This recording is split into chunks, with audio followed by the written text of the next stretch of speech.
I was going to say morning, and then I forgot it's afternoon. So look,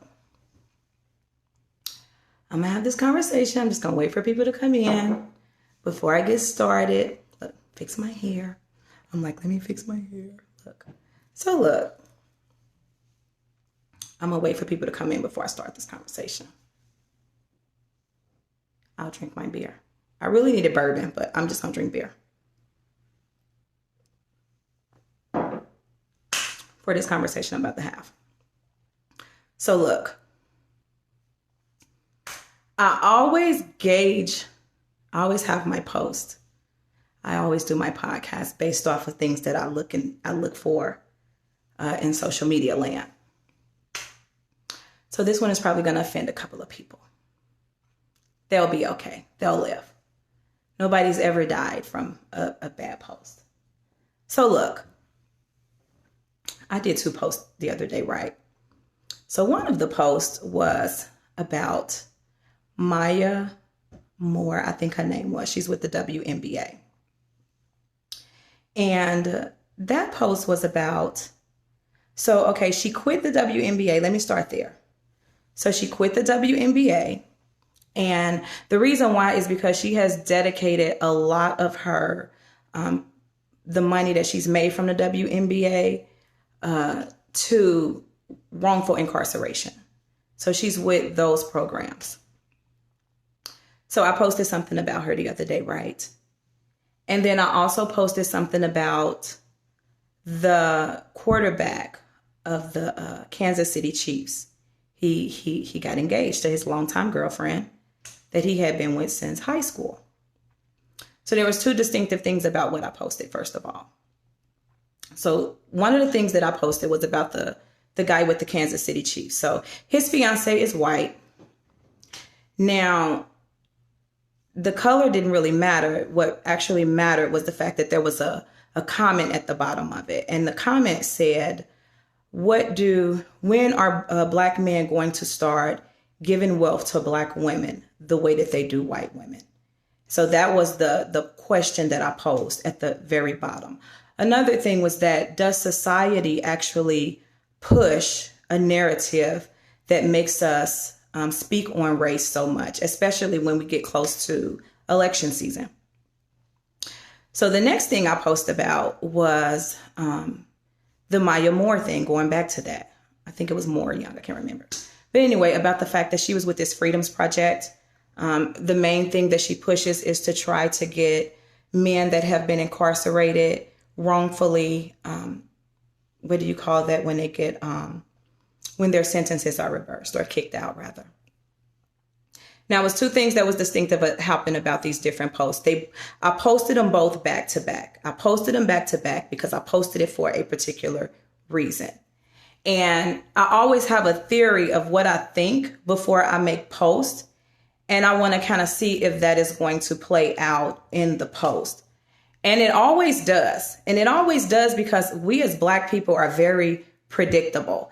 And it's so funny because people get offended by my post, but you get offended by the post. But the thing about it is that you prove the point of the narrative that I'm driving in the post. So the post that I posted about Maya was not my Maya, not that Maya, the NBA Maya, WNBA. So for the last 2 years, she quit the WNBA and she has been a part of, this project to get people wrongfully convicted, exonerated. One of the people that she was able to get out, he spent 25 years in prison for something that he had not done. And she was able to get him exonerated. Okay, well, within those years of trying to get him out, they formed a relationship, and recently they were married.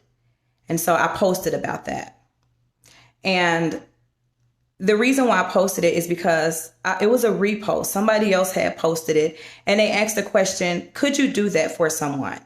And it was funny because on the post that I read, where I got it from, it was so many different women and they were like, no, I couldn't do that. And it's like, what couldn't you do? We're not talking about somebody that killed somebody. We're literally talking about somebody that, yes, he's black and he was wrongfully convicted. He spent most of his years in prison as an adult for things that he did not do. And so that's a whole nother story in talking about the criminal justice system and politics. And I'll touch on that in a second. But it just goes to the premise of what I said. Black people only feel the need to praise each other and to condemn each other when there is somebody white involved in it. And the reason why I say that is because the post that I made about the Kansas City Chiefs guy, so many people jumped on that post when I asked that question, or when somebody asked the question and I repeated it. They were like, oh, as long as they're happy, color has no bounds. They were together in high school. What does it matter? Like, all of these different people had these comments about it. But yet the post right up under that about the WNBA player that married the black man that was wrongfully convicted, it had one. I'm really happy for them.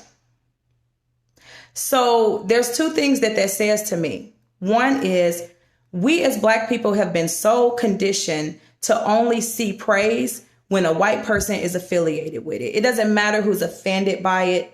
We show it every single day in what it is that we do.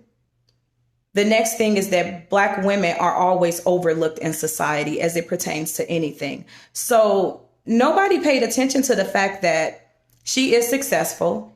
She is with the WNBA. She did leave the WNBA to pursue something to actually help black men. And within that time, she married a black man, one that she knew that had did something wrong, and she wanted to prove it. And black people literally overlooked that one because all she was a black woman that fell in love with the ex-convict. Forget that the convict shouldn't have never even been a convict in the first place. But this is how we are conditioned as black people, to only find validation when white folks tell us that we should. And this ties into this democratic process. People hate when I say that. I don't really give a shit because it's the truth. We are conditioned to believe that we live in a democratic society and democratic people are going to save us and send us off into the motherland until God come and take us away and send us to the happiness ever after. And it is such bullshit. And it's such bullshit because the laws that put that man in prison for the rest of his life were democratic laws. And I was listening to something the other day, and they said that we are living in a Twilight Zone type of reality. And what that means is that we live in this very romantic type of Twilight Zone where we don't see things in reality as black people. And we don't. It's like there's two different things going on. There are things that are about facts, and then there are things that are about our reality. And we live in a society right now where we only want what we believe, because it's like when you're talking about certain things that are easily verifiable, when you say things that are there, you can just basically go and find those, like find that information. It's not information that you have to go look very far to see. But yet you will have somebody actually sit and have a whole argument with you about their opinion, about something that is easily Googleable. That's what I call it, Googleable, meaning that you can go Google the shit and find it that quick. But for some reason, we don't like things that are true anymore. We live in fiction land. Like, we are perfectly okay with being romanticized. It doesn't matter that we don't like it. We live in this Jim Jones type of society, meaning we just drink the Kool-Aid of whoever Kool-Aid we like better. I was looking at a program about the criminal justice system, and it was a prison that is in Louisiana. It's Angola State Penitentiary in Louisiana. And the program that I was watching, I always say people should go watch this program. It's very insightful. And it's called Serving Life. It was a documentary that was done about Angola prison system. And at the time that it was done, it's been a few years, But at the time that it was done, they had a 85% population of lifers.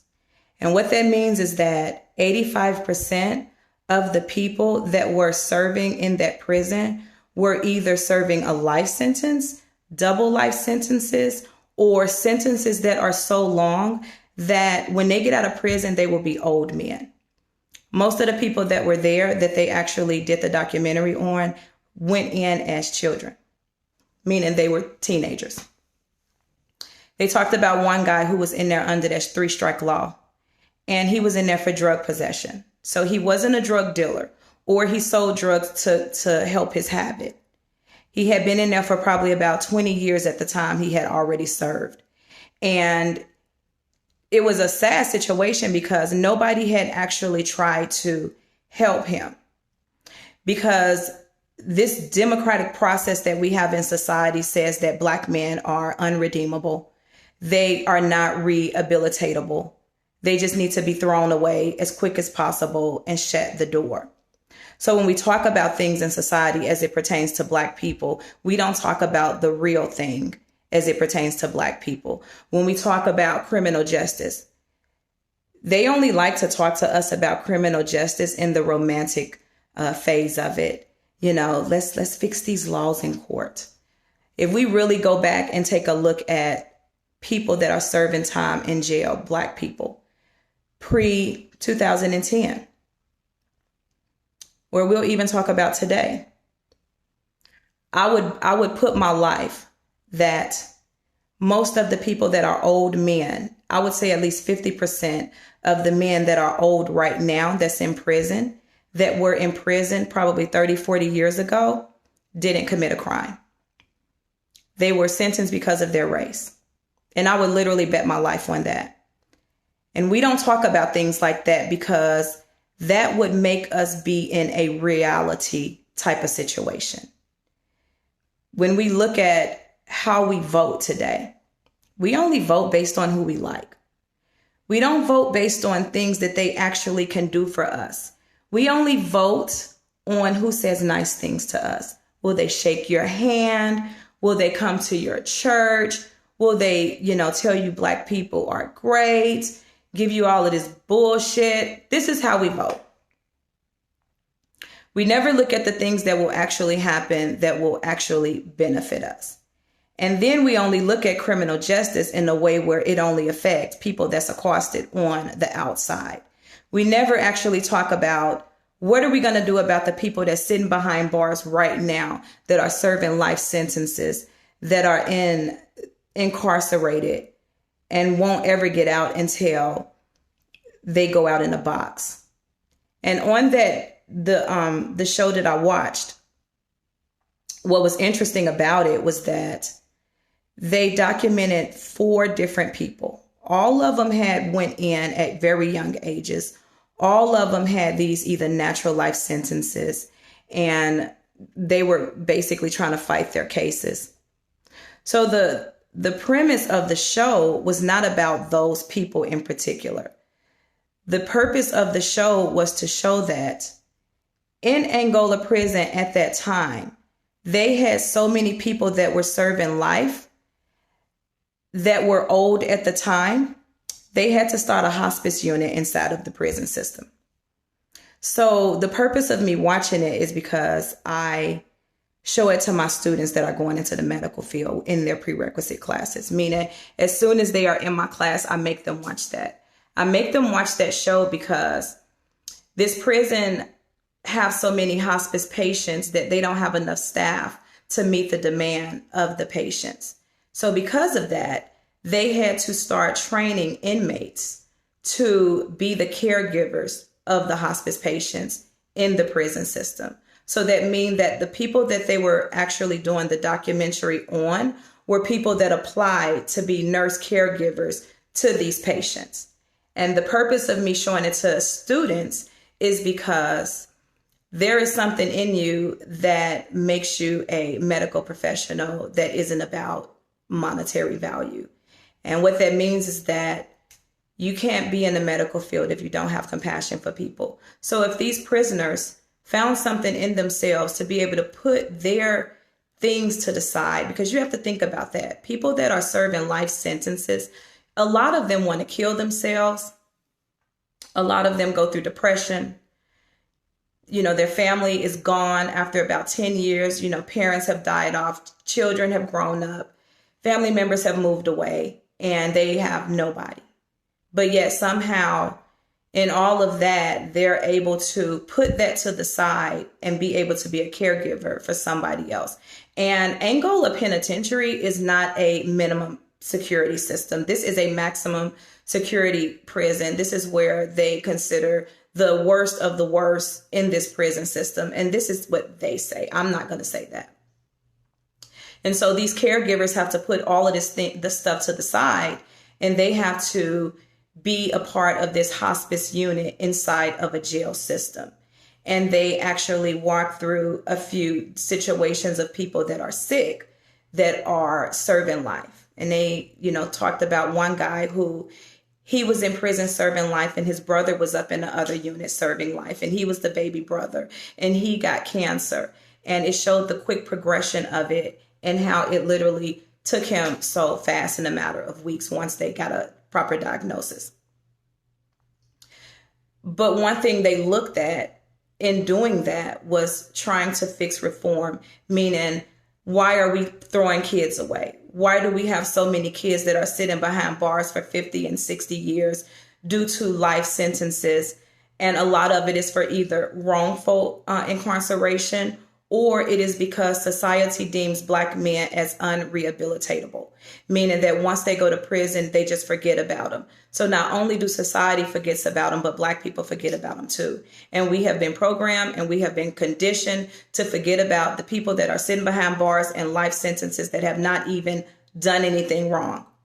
And as long as it doesn't affect us directly, we don't talk about it. And so we don't talk about it until white folks tell us we should talk about it. If they never bring up certain conversations, we don't have those conversations. Police have been killing people forever. This is nothing new. This shit ain't just started. But only until certain people in Congress and politics feel like conversations should be had is when we get the okay to have these conversations. Now, Colin Kaepernick kneeled 3 or 4 years ago. Craig Hodges did it way before then and was blackballed, never to play basketball again, even though he played along the side of Scottie Pippen, Michael Jordan, Horace Grant, Paxton, the dream team, 1995, 1996, and on down for 6 championships together. But yet when he made the decision to go to the White House and wear a full dashiki, they ostracized him. His team ostracized him because guess what? White folks didn't tell him that it was okay to do that. They didn't tell Colin Kaepernick that it was okay for him to do that. And then only until George Floyd happened did they say, oh my God, this is something terrible. And the only reason why they did that is because they were sitting next to us on the couch watching it at the same time. Had they not been sitting there watching it and we didn't give them a play-by-play, the conversation would have been, well, we don't really know what happened. We don't know what, even when they actually saw the video of what happened to George Floyd from the beginning to the end, it was, oh, well, he looked like he was on something. Because that's the going thing, when Black people are scared, they must be on something because technically they don't really feel pain. They don't have emotion. So if they're in a manic state, it must be drive towards drugs. That is how we are objectified in society as Black people. And Black people allow us to be objectified in that way. I did a post earlier this week, and it was about a Tatiana Jefferson. And it was also about the organizers in these groups on social media, and the personal, what did I say?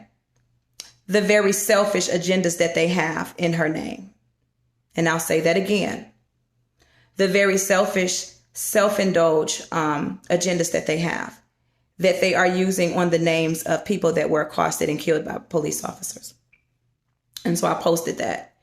And I had one particular person that took it personal. So she did this whole live. She did like a whole half an hour live, like never said a name in this post, right? Never said one name, but yet you took it personal, which is fine. Hey, I don't care. Whoever I want to take it personal can take it personal and own it at the same time. But it was funny because when she did that live, I had about 3 white guys come into my inbox. Now here it is. I'm a 5'2", not bigger than nothing, black woman. And I have 3 white men jump into my inbox this week and pretty much threaten me. Like, he made this whole post on his page. Not only did he make this post, but he made sure he signatured it at the bottom and said, if you want the address for this is W.L.Frazier. And, I said, to me, that's a threat. I look at that as a threat. I don't take threats lightly either. But what it made me see is that, these allies that we have sometimes that people call allies, we have to be very careful as Black people who we consider allies and who we don't.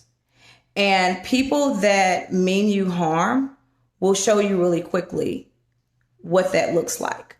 And so when these guys jumped into my inbox and one of them just blatantly threatened me, and then posted, on his page, my name.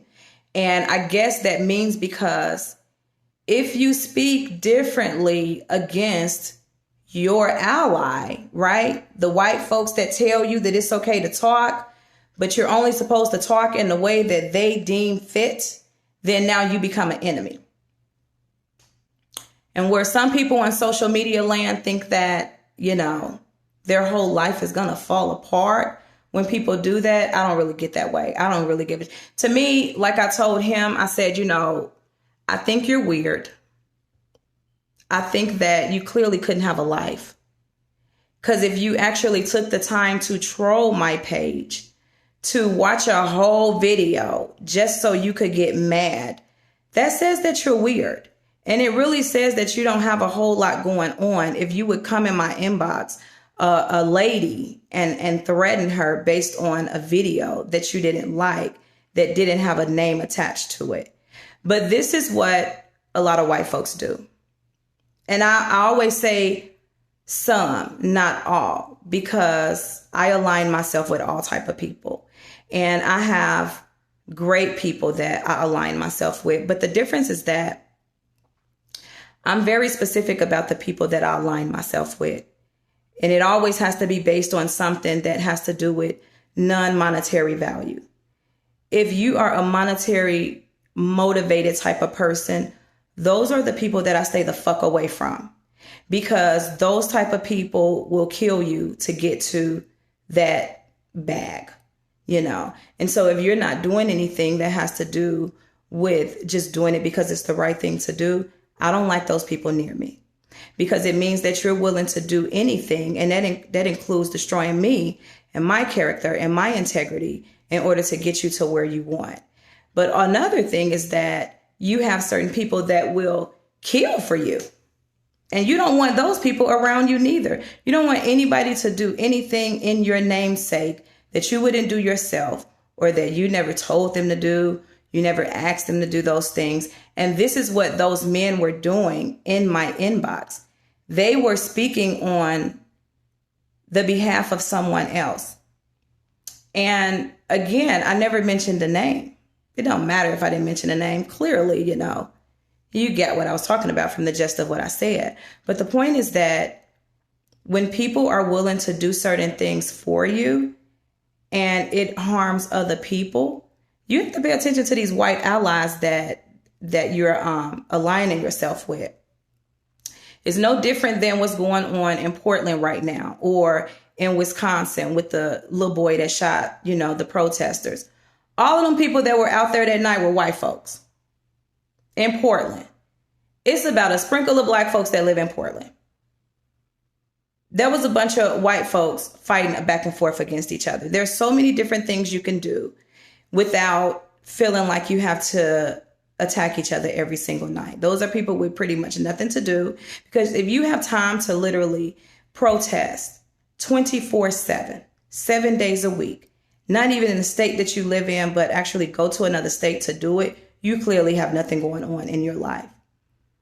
And people get offended when you say that, but it really doesn't make a difference, because the proof is in the pudding, because you're there every day. And it goes back to what I said at the very beginning of this post, is that we live in such a false, romanticized reality of what's going on in society today. And a lot of it is pushed through propaganda of the media, basically telling us how we should think. Meaning you got a bunch of old white men out here running around telling us what's right and wrong about how we live, what we should do, how we should go to school, what we should eat, all of these different things.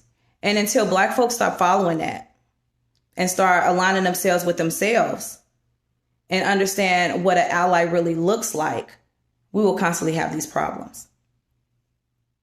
It doesn't matter who doesn't agree with it. I always have people that be like, I just don't agree with that. It doesn't matter. These are not opinions. If you turn on a TV every single day, reality hits you in the face. It doesn't matter that you want to make it look like something else. It is what it is. And when we stop looking for other people to, and I will say that every single day, even if I'm the only person listening to it, until we stop looking for the okay from white folks to tell us when it's okay to live, we will be in this situation. You know, it's our kids that they wanted to send back to school. Not, you know, other little kids in other little neighborhoods. It's our schools. They just get caught up in it if they live in our, you know, zip codes and stuff like that. But it's our kids that they're experimenting on. These people in these rich neighborhoods, they can pay tutors. They can, you know, go e-learning and all of these different things if you're in private school. But the public school system are the ones that's being affected every single day. Their parents are the ones in the service industries, and they are the ones that are now getting spikes in whatever this is, you know, COVID. And then we don't really even know the real deal on COVID, tell you the truth. Again, a bunch of white men running around telling us a bunch of lies that we really don't even know to be true or false in the numbers of what's going on. Not that the condition isn't real, but is it an exaggeration? You know, or are you just basically pushing stuff so that we can be distracted through a whole election? Because when you think about it, we have been. So I just wanted to say that. I thought it was really important, because I always have people that jump under my post that always have things to say. But it's funny when the balance isn't there. The balance is never there in what people talk about. People only comment on the things that they don't approve of. So when I made the comment about the Kansas City Chiefs guy, you know what I'm saying? You had so many people like, oh, well, you know, if they're happy, I love it. You know, love is love. But you didn't have the same energy under the post where the WNBA player married the man she got off after serving a 25-year sentence for being wrongfully convicted. You didn't say that love is love. You know, two black people, that black man that didn't do anything, you didn't congratulate them. You scrolled right on past that one and went to the one where the man was marrying the white lady. And don't get me wrong, I don't have an issue with interracial. I don't give a damn who like who. The point is that it is no different than what Nick Cannon said that got everybody panties in a bunch. And that means that black people do not see success unless a white person is attached to it. Because we were able to just go right past the couple that was black. You know, that was a successful woman also. She did something also. She just got married, whereas they were just getting engaged. Everybody passed right past that one because that was just, you know, black lady marrying a black guy. That's nothing new. We do that all the time. But the Kansas City Chief quarterback marrying his white girlfriend, oh, that was just like, you know, that was great. Love is love. Love knows no boundary. I wish him success. But we don't have that same energy when it comes to praising each other. We never seem to have that energy for us. But yeah, we can jump on the sword when it comes to white folk, because that's what we do. And it doesn't mean that people shouldn't be congratulated. It doesn't mean that he shouldn't be praised. It is a great thing if you get married and you find success and all of these different things. That's not the premise of what it is that I'm saying, even though people will, take your words like they like to do and turn it into something else that you're not saying. It never hurts me neither, because guess what? If you're watching it, who really gives a shit? I don't care. But I mean that when I say for people that likes to spin my words. But the thing is, the proof is in the pudding. It is true. Unless we have somebody that has less melanin in them telling us that this is a great thing, we don't pay no attention to it. It's no different than we knew Bill Cosby was drugging people for 30 years. He said it. He talked about it on the Cosby Show, putting shit in clear apple juice. We ignored it. We was okay with it. We laughed at it. We talked about it. But when white folks needed a distraction and said that he was a pervert, black folks jumped on board. Black folks posted all the memes. Same thing with R. Kelly. We knew his ass was a pervert when he married Aaliyah 30 goddamn years ago. Black folks was okay with it. They were still stepping in the name of love. You know what I'm saying? Listening to 12 play. The moment Harvey Weinstein needed a distraction, R. Kelly became a predator. When LGBTQ needed these rules and regulations and all of these different things, and he had a daughter that was LGBTQ, and he made a comment about it and said that he had a daughter, not a son, or vice versa. Right after that, he was a predator. He was a child molester. Now, we knew a lot of shit about R. Kelly. We knew he wasn't shit. We knew he loved these underage girls that was under 18. But in the 30 years that we actually knew about R. Kelly, we never thought for him to mess with little children. We just knew that he loved statutory rape. He loved mess with them little 16, 17-year-old little young girls. Not make any of them a good thing, but the point is that everybody knew it. Nobody said anything about it. Rappers still rapped with him. But now all of a sudden, when society says that, we have to condemn him, then that's when black folks jump on board and say, we no longer can associate with that black person. That is the only time we actually give validation to anything. And for some reason, people get mad when you say that, but yet we all live in that false fallacy of a reality. Just think about it. Bye.